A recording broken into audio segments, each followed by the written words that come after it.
Matthew chapter 2.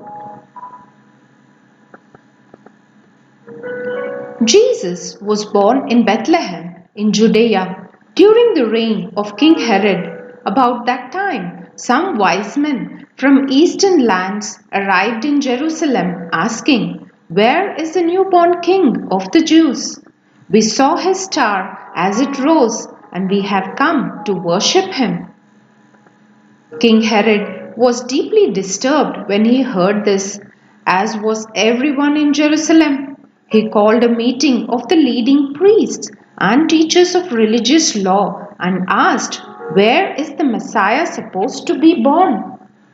"In Bethlehem, in Judea," they said, "for this is what the prophet wrote. And you, O Bethlehem, in the land of Judah, are not least among the ruling cities of Judah, for a ruler will come from you who will be the shepherd of my people Israel." Then Herod called for a private meeting with the wise men, and he learned from them the time when the star first appeared. Then he told them, "Go to Bethlehem and search carefully for the child, and when you find him, come back and tell me so that I can go and worship him too." After this interview, the wise men went their way, and the star they had seen in the east guided them to Bethlehem. It went ahead of them and stopped over the place where the child was. When they saw the star, they were filled with joy. They entered the house and saw the child with his mother, Mary, and they bowed down and worshipped him. Then they opened their treasure chests and gave him gifts of gold, frankincense, and myrrh.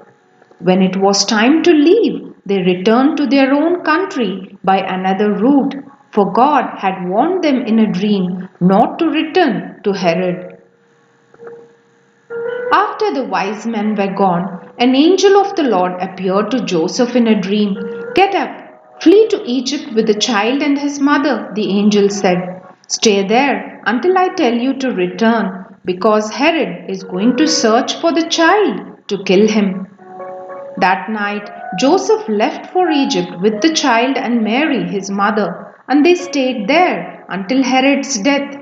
This fulfilled what the Lord had spoken through the prophet, "I called my son out of Egypt." Herod was furious when he realized that the wise men had outwitted him.